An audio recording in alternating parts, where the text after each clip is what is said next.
Welcome to the Up Arrow Podcast with William Harris, featuring top business leaders sharing strategies and resources to get to the next level. Now, let's get started with the show.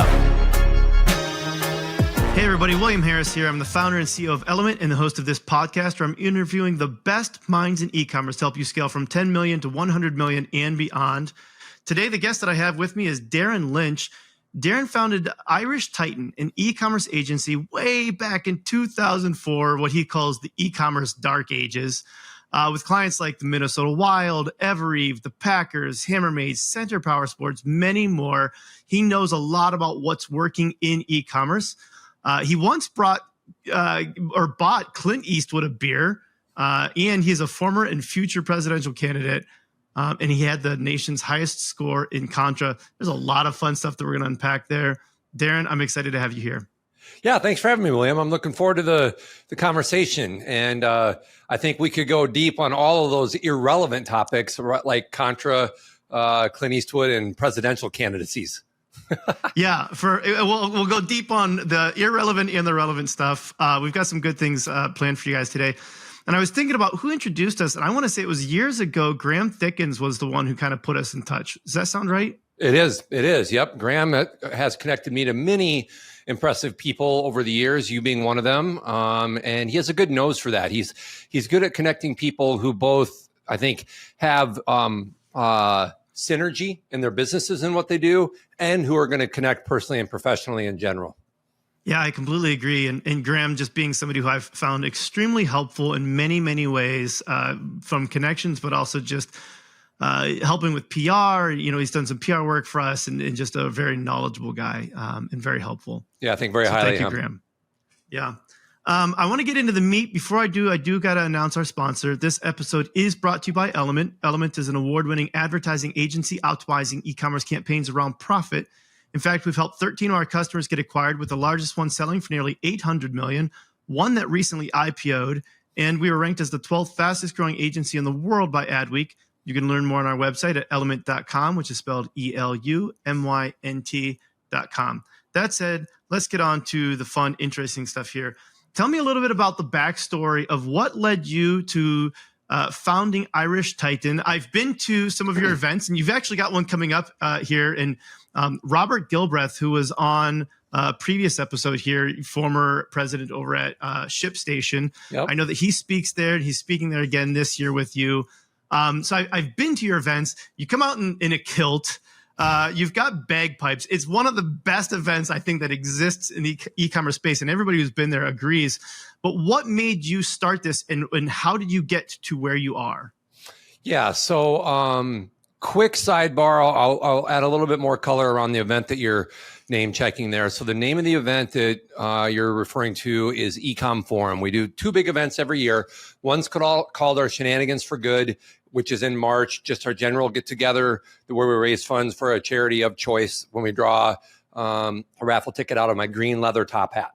eCom Forum is the event that Robert has spoken at, and that's high content, high energy. The spirit of it, is to celebrate e-commerce achievements to date and inspire those yet to come. So that's on Thursday, October 12th. Here in Minneapolis, you can attend in person at Hutton House. It will also be live streamed. If you check out irishtitan.com, you can get to more information, or there is an event page, ecomforummpls.com. Okay, moving on though. A little bit of the backstory about Irish Titan to answer your question. So I've been in technology for a long, long time. I grew up on a farm in Iowa, which we may or may not get to some of that sort of personal background. But even with that sort of background, I got into technology pretty early and was exposed to e-commerce very early, prehistorically, you might say. So I ran the project to launch Office Max's e-commerce in 1998. Wow. And way back then, I thought, I think there's something to this e-commerce thing. So then I was exposed to additional massive e-commerce opportunities and rolling out Wilson's Leather e-commerce, and then Second Swing Golf e-commerce. And that's what led to me launching Irish Titan. Outside of our domain expertise, I've always known I was going to start my own company. I think when I started Irish Titan, nobody was surprised. I don't always take direction well. I tend to be often wrong, never in doubt, that sort of thing, which is a common trait of many entrepreneurs and founders. Absolutely. Right. And so I don't think anybody was surprised. And then through some good luck and then some intentional decisions, that exposure and continued investment in e-commerce is what shaped the early days of Irish Titan. Oh, that's great. I had to laugh because you're absolutely right about that idea of what often wrong, always sure, or whatever you said there. And often wrong, never in doubt. That's very true. To be an entrepreneur, you have to almost go against what makes sense oftentimes to just push through, because it's oftentimes not the most logical decision. You're pushing forward for something that is the future, and everybody disagrees with you.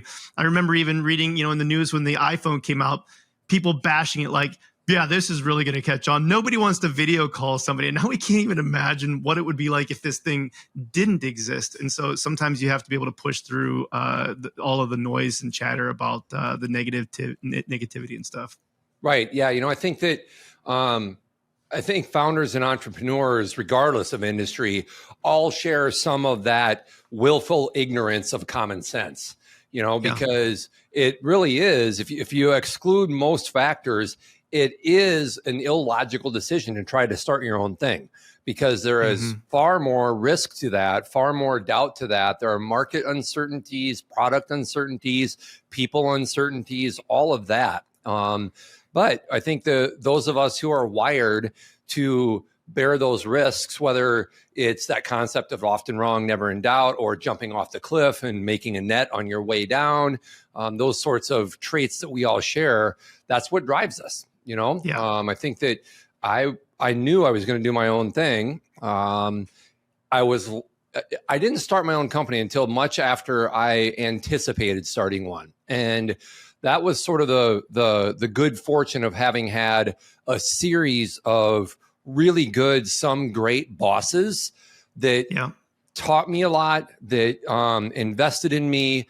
And I fell forward through enough of those in a good way, where I didn't quite have that jumping off point that a lot of entrepreneurs do, where they're kind of like an F you, I'm going to go start my own thing. And instead I just kept learning and growing and challenging myself until really the natural step was for me to start Irish Titan back in 2004. I can relate to so much of what you said there. One of the things that cracks me up about this, and I can say that I had a lot of really good bosses that led me to where I was as well. And I started my business much later in life than what I think anybody would have thought for me as well. But I often remember one of those moments when clearly I was not employee material, right? Like when you talk about like, eventually you're like, yeah, you're an entrepreneur, you need to do things your own way. And one of those moments where it was, you're talking about having good bosses that helped guide and steer you towards things. And I think about this even when I hire people now. This was back when I was a nurse, and I started off in Open Heart. And they said, I interviewed, and she said, well, we don't take new grads. I appreciate you applying. And I said, well, this is the only place I plan on applying to. It's this or nothing for me kind of thing. And she called me back the next day and she said, okay, I like your attitude. Let's give this a shot. That said, I'm 20 years old. I'm not even legal age to drink, and I'm passing out narcotics and taking care of people that just had open heart surgery. And I can remember this time when my wife came to visit me. At the time, she was just my girlfriend. And then her mama dropped her off, and then she was there hanging out during, lunch or whatever. But then her mom left. And so she didn't have anywhere else to go. And so I just had her sleep like underneath the desk there. I just gave her a pillow. I was like, here, you sleep right here. And I remember my boss chewing me out pretty good about that the next day, saying, you are absolutely lucky that I don't fire you, kind of thing. And I think potentially the only reason I didn't get fired is because I think I was the only guy out of like 95 employees in the unit, right? And so they're like, okay, we can't fire the only guy we've got right now. We kind of let him slide a little bit. But it was one of those moments where I realized that, I had a lot of good bosses, and she was one of my absolute favorite. Her name was Tiffany Good-Whitmer, one of my absolute favorite bosses, and taught me so much. I grew a ton as a person then. I imagine you've got a story that's similar, some kind of a story where you look back and you say, clearly I wasn't all the way thinking through this or whatever. Is there anything like that you can point to? Yeah, a couple stories come to mind with what you just shared. First, slight sidebar, the best boss I ever had, and I had a series of great bosses, was my first boss out of college, who didn't even have a college degree. He was very experienced and seasoned by that point at Principal Financial Group, but he taught me the differences between management and leadership, taught me about the value in really assessing the people you're going to be working with rather than the name on the shingle. And so I think one of the lessons there is, he's the best boss I ever had, and he didn't have a college degree. And so I think that we can learn great lessons from people who are great leaders, right? Regardless of what credentials they might have. So when you talked about a couple of your bosses, that came to mind. But in terms of when I really started to realize what was in store for me starting my own company, two items.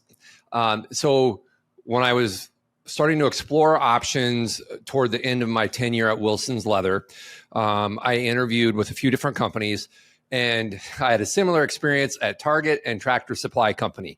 Both of them had personality assessment tools. I don't remember exactly which ones they were, because that was a long time ago now.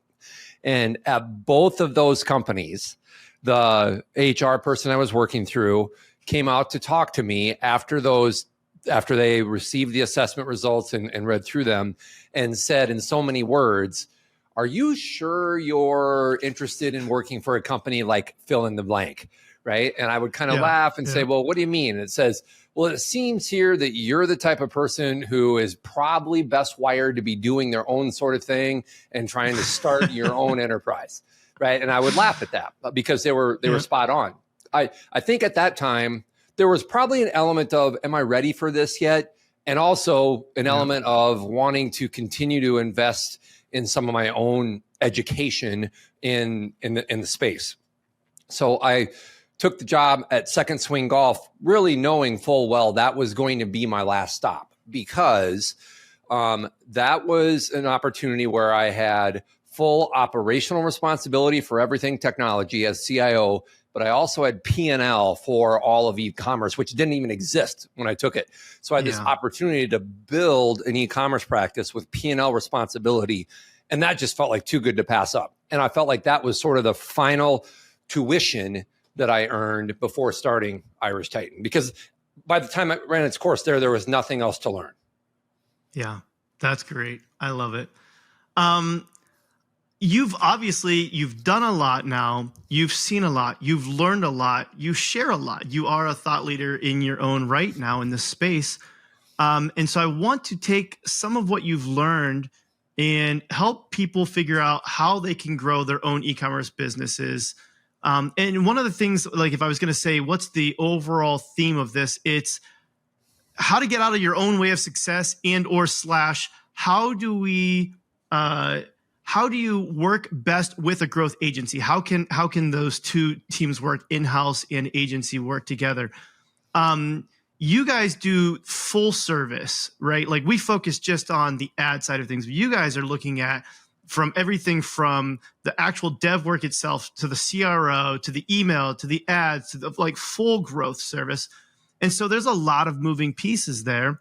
One of the things that I feel like you and I have connected on and talked about before is just how some brands get in the way of their own success. What are some of the things that you've seen that are pitfalls of brands that could be much more successful if they didn't do this or if they did do this? Yeah, I think that there's some commonalities there across businesses and industries that I'll circle back to that. But I do want to make sure to respect the area of focus that we're talking about around e-commerce and digital, right? And I think that the area in which merchants get in their way, and that's how we refer to our clients as merchants. That's how much e-commerce focus we have, right? The area that we see merchants getting in their own way, excuse me, is usually one of two different spots.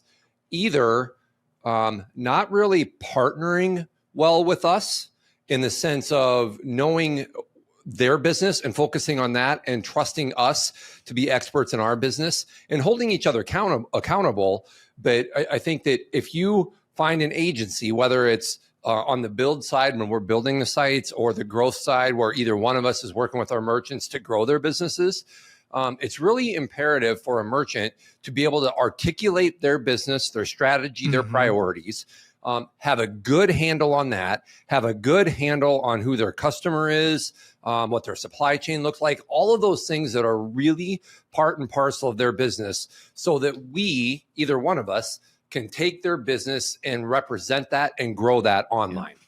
And merchants, I think frequently, the ones that we have the best relationships and results with, focus on that, focus on communicating that to us, and then let us do our job, so to speak, right? So that's one of the failures. I think that another common pitfall, maybe more so than failure, is that tendency to either undercomplicate or overcomplicate common areas of focus. And so I think that would be exemplified by things like data hygiene, integration, sophistication, sometimes the path to purchase and the user experience. Those are areas that either a merchant might say, well, why can't this just why can't we get it done this week? Right? And their data is in complete disarray. Well, we got to clean that. Otherwise, not only will it not be represented on your site right, but let's think about this from an omni-channel perspective, right? If we don't get your data right, your site's not going to represent right. Amazon's not going to represent right. Facebook's not going to represent right, et cetera. And so I think that tendency to overcomplicate or oversimplify or undersimplify really can be problematic. Yeah. Yeah, one of the areas that I think you and I have talked about where there's sometimes some overcomplication that takes place is headless or not. And not that we need to get into that one as a specific one, but it reminds me of the meme that I think you've probably seen here too, where it's like the bell curve, and then you've got like this dummy over here that's like Shopify is all I need, and then you've got it's like the enlightened one that says like I need to go headless and completely customize everything, and then there's like the guru, and it's like Yoda, and it's like Shopify is all I need. And I do feel like there is this method where it's like a little bit of knowledge makes you think that you need to go headless and completely custom in this wild thing, and then a lot of knowledge makes you realize that just use what works, what's already been proven. Yeah, I would agree with that. I do think headless has a place, and quite honestly, I think headless is probably going to grow as the technology grows that enables and empowers it.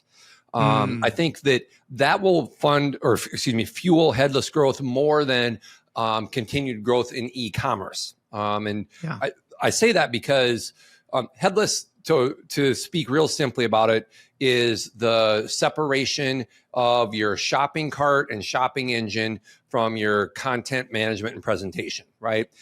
There are more nuanced ways to say it, but in the simplest way, that's how I like to define it. Not all that many brands really need that from a consumer perspective right now. Some do, if you're really brand heavy maybe and have a lot of influencer content and thought leadership content, et cetera, right? But not all that many actually need it now. But as the e-commerce technologies grow that let a more powerful CMS connect with a more powerful shopping cart and connect with a more powerful feed engine, like headless will, I think, grow in adoption as those technologies grow. But right now, I do think that, I guess I shouldn't say a majority, but a significant number of headless sites didn't really need to be headless because it was driven by somebody that was attracted to the buzzword or really technology driven and not market or consumer driven. Yeah. And so, that's one area that people can end up kind of overcomplicating things. What are some other areas that you found merchants who are at that $10 million mark, they're trying to break through, they're trying to break into the $15, $20 million mark. What's something else that they tend to overcomplicate? You mentioned, integrations. Is that kind of like number two or? Yeah. So integrations, I would say merchants tend to underestimate integrations. Now, I will also say integrations are pretty consistently becoming easier than they used to be. And I can say that because in 2004, when I started Irish Titan and we were doing e-commerce sites right away, it was a goddamn nightmare to integrate e-commerce site, which we were pretty early to Magento. So I can say like Magento in 2009 and integrating that with some ERP of the late 2000s, late aughts, that was a nightmare. It was a really heavy lift. It is astronomically, exponentially easier today than back then. And it's still a challenge because of either data hygiene or ERP, e-commerce touch points being from different eras, if an ERP maybe isn't upgraded yet, et cetera. Or there starts to be, one of my concepts is this emerging thought and notion of commerce anywhere. And I think that when I say that, I'm referring to this emergence of not just commerce on a branded site and not just on a marketplace like Amazon now, but social, which we're all pretty familiar with. A lot of your clients do a lot on social. A lot of ours do a lot of merchants do a lot on social. But so now there's branded, there's marketplace, there's social. I think shoppable video is going to continue to emerge overseas. It's already massively successful and popular. Right there are 4 massive channels that you need to integrate and make sure product feeds are accurate, your customers and your orders are accurate, et cetera. That integration is pretty complex, even if all your systems are current, because you have to think about where's our one version of the truth. All of those sorts of considerations come into play. Yeah. 100% with you there. And, you know, shoppable video being absolutely something that I think is taking off a lot more. Even you mentioned, you know, the social aspect. We're finally starting to see some adoption on, you know, people just checking out right on Facebook and Instagram, TikTok shops. I remember them pushing this, you know, years ago, and nobody bought into it. It just didn't happen, and it kind of seemed like it was a failed start. And I didn't think they were going to come back to it. And then they've kind of pushed and come back to it. And it seems like there's been a lot better adoption this time around. And to your point, it's that idea of, I like you said, like commerce everywhere, where, you know, making sure that you can have that checkout experience that you need and have that customer experience that you need anywhere that the customer is. That's a big part of it. Right. What about, yeah, go ahead. No, go ahead. Oh, it looked like you were going to say something else. So what about if there was, let's say a brand that came to you, let's say I came to you today and I said, hey, we're an e-commerce store. We've done a lot of good things. We're doing 10 million a year. We can't break through. What are the 2, 3 things that you would say I can almost guarantee without even looking at what you've got going on, that these are probably the problems that you're running into and why you've stalled out on growth and you can't figure out what to do? So a couple things come to mind. I don't want to oversimplify things, but I think you and I probably both run across some super common low-hanging fruit, right? So for example, one of the most common things that we find that merchants aren't doing a good job with are things like abandoned shopping cart emails, SMS-based marketing, which is a pretty easy lift, pretty easy plug-in. A lot of merchants aren't doing that. Another common area that we're encountering, and I've mentioned it a few times, is product feed management. Because if you're around 10 million, you're probably selling on multiple channels. You have your branded site and maybe Amazon or maybe on social. Well, what we are finding is a lot of merchants don't have a strong feed management system or approach. And so their products aren't being listed accurately on the different channels. So maybe it posts accurately on your own site, but then when you try to feed it to Amazon, your description is unnecessarily abbreviated, right? Or perhaps you send it to Facebook and it doesn't have enough category information. So I think that is one of the things that not as much low-hanging fruit. Let's call an abandoned shopping cart that they're not putting in practice. Let's call that low-hanging fruit. But that product feed management is one of the things that a brand can examine to get to that next level. And frequently, it's pretty straightforward once you start to zero in on it. When I think about feed management, one of the things that I think about is you're trying to give the platform as much data as it can to make an intelligent decision. And you'll see something come over. It's the product name, and let's say that it's a very much branded product, and let's just say that it's product A, and it's just Earth. Like that's the name of the product. It's like Earth, and that's what you get. And it's like, well, there's no good keywords in here that Google can use to help it figure out what to show up for, what searches and to show up for. And so sending that information makes a big difference in what Google's actually able to do. Now there's still so much more they can do from crawling the site, but why make it difficult? In the way that I think about this is, it's like telling people how to get to your store in person, and then intentionally going over and covering up all of the street names. So that's still there, but you've just covered up all the street names. It's like, why make it more difficult? Make it simple. Send the information that you need, and not just product titles and descriptions and images. Like, those are all really good parts. But what we're starting to do too is sending in profit data. So let's let Google optimize around what's more profitable for your business, not just what's driving higher revenue. Right. And there's a lot of more data that we can feed to make those feeds significantly more intelligent. Is there a tool that you like that you guys do this? Are you doing this in-house? Yeah. So the tool that we're having really strong success with lately is Feedonomics. So we are big fans of Feedonomics. It was purchased by BigCommerce a couple of years ago. But what I love about how BigCommerce and Feedonomics have worked together, or the decisions that BigCommerce is making around Feedonomics since they bought it, is Feedonomics remains platform agnostic. So you can be on Shopify and still be using Feedonomics. And BigCommerce has been explicit about maintaining Feedonomics agnosticism. And I think that is super smart on BigCommerce's behalf, but super beneficial for merchants, because from everything we've looked at, Feedonomics is the best product feed optimization tool that we've been able to find. And we've used it for some ETL, extract, transform, load efforts as well. But we are finding that Feedonomics is really helping our merchants make sure their product information is flowing to Google or Amazon or Walmart or Meta or their site accurately. It's almost PIM-like. And so that's the tool that we're very big advocates of right now.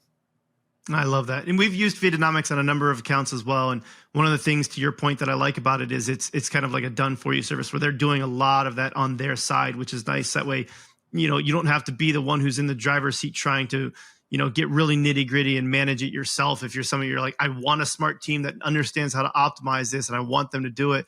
There's a lot of customizations and things like that the Feedonomics team is able to do for you.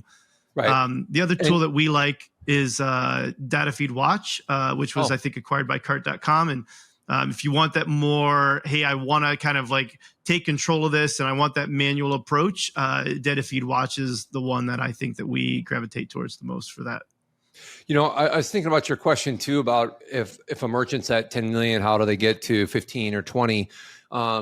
I'm sure you've encountered this too, because sometimes a merchant either has already done a lot of good work on their e-commerce presence, or we collectively work with them and get them to a spot where they're blocking and tackling pretty damn well and running some advanced downfield passes, right, to stay on a football analogy, and doing some blitzes and end rounds and jet sweeps and all this kind of stuff. And they have a pretty good practice going. And then that's when we'll challenge our merchants a little bit to reimagine their business, because sometimes that's when product partnerships might make sense. So we've had apparel merchants that really specialize in, let's say, green shirts, right? Because I wear a lot of green. You can't see all the green I'm wearing, but I'm wearing a lot of green even right now. Well, sometimes if it's a merchant that focuses and specializes in green shirts, they might have a great site with strong feed management. Their integrations might be working well. They are running their Google campaigns really well, abandoned shopping carts, et cetera, right? They're blocking and tackling really well. Well, for them to get to the next level, sometimes we have to challenge them with their product assortment. And they might need to form a partnership with someone that makes green kilts, right? And then they can decide if they're going to wholesale that, et cetera. But sometimes a merchant does need to take a step back and examine their business and what they might need to do to get to that next level. It's what you and I do with our businesses all the time to challenge ourselves to keep growing. Yeah. And so that reminds me of, Collaboratory. Andy Heddle had him on the show before, but that's the collaborations between products, that being a big thing that I think a lot of times we overlook because it feels more complicated than it should be. But there's a lot of really great ways to do it. But if I heard you, like, there's two main things here. If we were going to transition, not the pitfalls, but what's the ideal setup for merchants and growth agencies to work together to find the maximal amount of success? It seems like there's two things. One, having that like reimagined vision of the company and where you're going and what you're doing. And two, having the right team and processes in place to where you can action on these different items. And that fits very well with actually Chris Carey, who was over at MA Performance, had him on the show before. Yep. He talked a lot about, like, he was stuck at that 10 million mark, I think 3 years in a row, just couldn't bust through that ceiling. And he implemented EOS, and that was a game changer for him. And that's the two real big things that I think I've seen happen. And so are there stories of people who, or things that you would say, here's tangibly how I see this working? Is it, you need an e-commerce director in the business, so that way they're fielding this instead of it going through the founder, or some other type of tactics or things or granular approaches that people can have for this? Yeah. So to touch on a few points in there, I do think that things work best with a merchant when they have, if not a person, at least a team on their side of the table that has expertise in digital and e-commerce. Now, sometimes, if you're working with a startup, they might not have the funds for that yet, or maybe they do. Maybe that is their background. But at least when a merchant reaches a certain size, having a resource or two on their side of the table is, I think, a valuable piece of the puzzle, because that resource then can advocate and articulate on behalf of the business in a way that businesses like ours, their partners, can communicate with them better. Plus, they can hold us accountable, right? And we're all better when we're held accountable, and with partners that we can talk openly and understand what each other is saying. So I think that that setup does include advocates and experts on their side of the table. Now, we're working with Switchback Foods right now, which is a startup that is well-funded. They have a great brand, a great vision, and he has assembled a team of people on their side of the table, so to speak, that have a lot of expertise in CPG, in brand, and in marketing. And they can all bring a lot to bear to the table in a way that then helps us do our job more quickly because of how they're able to articulate things. So that team on their side is valuable. And then the other thing I would say to bounce off of that and talk a little bit to let you bounce off of this, finding the right partner, I think, is really, really valuable and a big part of a successful merchant, right? Because we have merchants. You name check some of them at the beginning. Some of our merchants have hundreds of retail stores. Some are digital first. Some are in the sports and entertainment, like the Packers, the Minnesota Wild, et cetera. And so we have a massive variety of size of clients. And so each of them, the ones where we have the deeper, longer term relationships, have assembled a team of partners that know their lanes, but play well with each other. So we don't mind being in each other's sandboxes and sort of working in those and partnering well. And that's a big piece of a successful merchant's composition. Yeah, 100% agree. And to that effect, I'd say one of the habits that I would like to see die in our industry is RFPs. I get them, but the way that I see so many of them done is that you are given some subset of data, and then you're supposed to use that to put together the plan. But very likely, the whole point of this is you haven't given me the data that I actually really want in this, because otherwise, if you already knew the answers to these things, then you would already know what to do to grow. And so I'd like to dig in a lot more. And so we don't like pitching people too much unless we get access to the back end of their accounts to say, here are the other things that we need to find, and here's what's actually missing. So you told me all the stuff about what's going well, but you haven't, and what you think is going wrong, but you you don't know, which is why you're coming to us for help. And I need to look in the data myself to really be able to put that together. I could not agree more with everything you just said. We are also not fans of RFPs. And I can't remember the last RFP we participated in where we didn't at least have access to a conversation. Yeah. If it's one of those blind arm's length RFPs, we don't participate. I don't remember the last time we did. Additionally, we always ask for access to their back-end systems so that we can get an assessment of what's going on, make observations. And if a merchant's not going to provide that to us, unless there's some extenuating circumstance, that's not a good sign. Like, why wouldn't they allow us to develop a point of view around what we are observing around their metrics, their performance, et cetera? And to really be able to do that, we need access to their system. So totally agree with you on that. Yeah. And that's the key is you need to go into this relationship like you would a marriage, where you need to be able to have some give and take. You need to have some sharing of data. Hey, do you want kids? I don't want kids. Oh, that's good to know. Let's start thinking about this, right? Like there's like all of these conversations that need to happen to really establish a good relationship. And then when you move forward, you're moving forward on the same page. And I think that makes for a significantly better situation. Right. I want to switch into the personal side of who is Darin Lynch. And there's a lot here that I want to unpack. I don't even know where I want to start here. But I'm going to start with something that you had in your intro here. You bought a beer for Clint Eastwood. Yes. I need the story. So the headline, Clint Eastwood has a good, firm, single pump handshake. That's sort of the punchline of the whole story. So I was living in Des Moines at the time. As I mentioned, I worked at Principal Financial Group in Des Moines before moving up here to Minneapolis in 97. Clint Eastwood and Meryl Streep were in the Des Moines area to film Bridges of Madison County, which was a big movie, probably came out in 97, maybe 96. They were filming it, and a friend of mine was running a bar in West Des Moines, went out there to get a bite to eat. And I started to hear this ruckus going on, not like people were screaming, just a little bit more bustling going on in the restaurant. And I turn around and there's Clint Eastwood and Meryl Streep.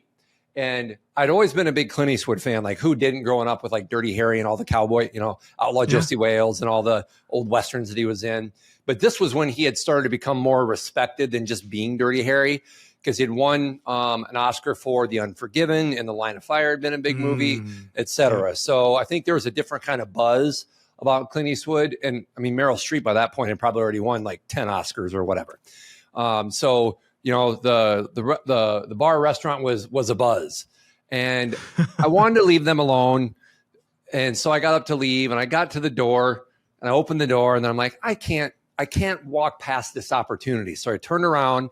I saw that he was drinking a Miller Lite, because back then, Miller Lite around Halloween would have the orange labels on the bottle that had a jack-o'-lantern on them. So went up to the bar, asked my buddy, I said, give me 2 Miller Lites. So I went over, I said, Clint, I'm sorry to bother you, but I'm just a big fan. I want to at least buy you a beer. And I gave it to him, and he said, thanks. And I gave him a good, firm, single pump handshake, and then walked away. So that's my Clint Eastwood story. Yep. Yeah. That's about as good as you need for a Clint Eastwood story, right? Like, there's no pomp, no circumstance. It's just like, here's a beer, here's a handshake, walk your own way. And it's like, that's pretty cool. Yeah. And I didn't like hound him with a bunch of questions, or anything like that. I felt like I needed to buy him a beer and shake his hand. I hope, I have no clue, but I hope that Clint Eastwood would hear this. And if he does he know, like, does he remember, like, have you ever talked about this before in a way that, like, maybe he knows who you are? I don't know. I have talked about it on some podcasts and stuff, because it's in my LinkedIn profile, and it's kind of one of my go-to funny stories, So I don't know if it's ever made its way back to him. I should see sometime. You know what you should do? You should literally just send him one of those. See if you can find that same beer that's like for sale or something, right? With like the same design on the package or whatever, like mail it to him, or I don't know. I don't even know how you find his address, right? But it's just like, hey, wanted to buy you another beer kind of thing. Right. Just get his attention. Right. You've met other famous people, though, too. You were telling me before about when you met Simon Sinek. And I love a lot of what I see from Simon Sinek. I quote him all the time on this podcast. Yep. What was it like meeting Simon? Yeah. So I guess to bounce off of the circling back to Clint, and see if he remembers that. I absolutely sometimes wonder if it's ever made it back to Simon Sinek, my story about meeting him, because I've done a lot of talks around that. Sure. So I met Simon Sinek in 2011. And if I recall correctly with the sequence of his content, it was after his TED Talk had blown up around Start With Why, but the book was barely out because I met him on July 11th, 2011. And it was a small group session. He spoke to probably 50 of us here in Minneapolis. And then about 15 to 20 of us went to a little bar, not too far away. And I talked to him for probably 5 minutes, just one-on-one. And had an incredible conversation. He is absolutely my favorite thought leader. I've read all of his stuff. I listen to his podcasts, try to really follow him, whether it's little nuggets that he shares in 5-minute videos or longer form content. I love the way that he thinks. I love how he challenges us, with like, we get the politicians we deserve was one of his talks that I liked a lot. And I think that he is provocative with how he explains things and inspires us. Now, what was especially inspirational when I sat through my conversation with him, or I sat through his presentation to us before my conversation, was I was at a particularly introspective moment in Irish Titans history. Things were going well for us. I was taking a step back, not out of the business, but in fact, that whole on the business instead of in the business thought, I was taking a step up to focusing on the business and trying to get a sense of why we were doing well, what sort of framework I needed to put around that intentionally so we didn't continue to do well accidentally. And so I was talking with this sales consultant that I think really highly of then and now. She was asking me about our competitors and how we position ourselves in the market. And I could talk about my own vision and why I did things like our Titan only model, where we don't use any contractors, freelancers, offshore resources, which drives up our prices. I could talk about that. But whenever she would ask me, well, what about your competitors? How do they price, et cetera? I didn't really know as much as she wanted me to. Well, in my first, also sidebar, we had already trademarked this concept of business first, online second. And in our sales materials, I had made mention of the fact that we pursue partnerships, not transactions. Okay. So in the first 5 minutes of Simon's presentation, and he talks about his golden circle, I drew our golden circle because our why was business first, online second. We already had it trademarked. Our how is partnerships, not transactions. And you can actually see, if I turned my camera, I wouldn't, but here on my steel board, there's our golden circle. You can see the edge of it right there. Yeah, just a little bit. At the time, we had a different what, because Simon says that your what can evolve over time, but your why should really never change, and your how probably shouldn't change either. So it was really impactful in the first 5 minutes. I had drawn our golden circle. Additionally, in the first 5 minutes, and in his book, Start With Why, he talks about if you know your why, you don't really give a shit about your competitors the same way that traditional consultants try to tell you you should. And so what I really felt like was, if I had seen Simon today and met with this consultant tomorrow, I could have argued my point much more effectively about why I don't care about our competitors. That was a really big moment in Irish Titan history, seeing him speak, drawing our golden circle. I still have the piece of paper with our original golden circle written on it from that meeting downtown Minneapolis on July 11th, 2011, and then talking with him for 5 minutes. So that's a big moment in Irish Titan history. That's really cool. I love when you get to meet, heroes a little bit like that, and they live up to what you were expecting. That's always encouraging. Yeah, like seeing Simon Sinek in 2011 would be somebody saying they saw the Beastie Boys play First Ave, in like 1990 or something like that. Yeah. It's like the business equivalent of it. I'm totally tracking with you there. Yeah. Speaking of the Beastie Boys, I don't know if that's even relevant or not, but tell me about your childhood. What was it like for you growing up?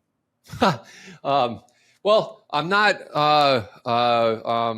there are 3 Jewish guys from New York. I'm the opposite of that. I'm Irish by American standards, a guy from a farm in Iowa. I grew up on a big farm, about 700 acres. We had about 500 head of feeder cattle. I shouldn't say we, it was my parents. that grew up. My mom was a teacher, dad a farmer, but we had a really good school. The name of my hometown was Nashua. It's an hour from Waterloo or Mason City, which were the quote unquote big towns of about 50,000 people. We were 4 hours from the Twin Cities, but we had a really good school. And I was exposed to technology early. I think that my mom and dad knew I was not going to grow up to be a farmer. There's a picture of me like at 5 years old on the tractor wearing a tie. So I think that business appealed to me at an early age. But I did really learn a lot from both of them because my dad started the farm on his own. Most farms are family farms, or now they're either family or corporate. But growing up, most farms when I was a kid were family farms, multi-generational. And my dad started the farm on his own. So he had 40 acres and did well and got a little bit more money from the bank and did well and kept growing the farm. That's pretty damn entrepreneurial. So I learned a lot from him, I think, through osmosis more than sitting down and talking business. And my dad was good with people, but I really learned the entrepreneurial spirit and the hard work from my dad. My mom worked hard. She was a teacher, but she was really good with people. And I think I learned those two things from each of them. So it was a childhood and an upbringing I'm proud of. I still go home to help mom and dad on the farm, and they're still there, actually. Not for too much longer. They're getting a little bit older now. Yeah. I mean, that's so great, though. Like you said, one of the things that I've appreciated about even just talking to you and just in my own life as well is you can learn even from situations that seem the opposite of what you're trying to learn from. And so it's like you can learn a lot about like a technology business on a farm in Iowa on 700 acres. There's still so much that you can learn that you can apply.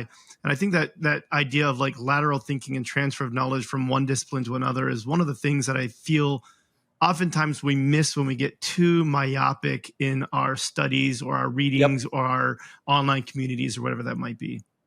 I absolutely agree. There's this whole concept of echo chambers, and usually that's discussed more around like politics and social media and news and that sort of thing. But I think that exists with podcasts that we listen to and places that we all look to for inspiration from a business perspective, because business books and podcasts are invaluable. Like I said, I'm a massive fan of Simon Sinek. Guy Kawasaki is another person that I follow closely, et cetera, right? But I also will readily admit I still get comic books. Batman, I'm DC, not Marvel. And I find a lot of comic books are more well-written than I think people realize who don't read comic books. And for example, in an issue of Justice League, I have a picture of a little speech that Cyborg gives that is the heart of teamwork, right? And so I think that we can find lessons and inspiration from songs, from comic books, from people that we work with every day outside of work that we're exposed to, I should say, and interact with. I think we can find valuable lessons from people who aren't just in our industries or even just in business. Yeah. There are like a ton more questions that I want to ask you, but I know they're at time. And I think that that's just such a perfect place to end it, which is that idea of there's an opportunity for you, the listener, me, Darin, to learn from every single person that we interact with. There are stories that we can learn from them. There are experiences that we can learn from them. And I hope that this experience and opportunity to learn from Darin has been, very helpful to you guys. Darin, if there's somebody who wants to work with you or follow you, what's the best way for them to get in touch with you or stay in contact? Yeah, I'm a very accessible guy. So you can reach out to me on LinkedIn. I'm easy to find, Darin Lynch. If you go to irishtitan.com, you can get to our contact page, which comes directly to me. I'm also easy to find. My cell phone is listed, actually. So people can reach out to me via email, darin.lynch@irishtitan.com, via our site, via LinkedIn. I'm accessible and I try to be responsive. Awesome. Thank you so much for coming out, sharing your knowledge, sharing your time with us today, Darin. This was great, William. I learned from you, so thank you for having me. Yeah, likewise. Thank you, everybody, for joining in. Have a great rest of your day. Thanks, everyone. Sláinte. Thanks for listening to the Up Arrow podcast with William Harris. We'll see you again next time, and be sure to click subscribe to get future episodes.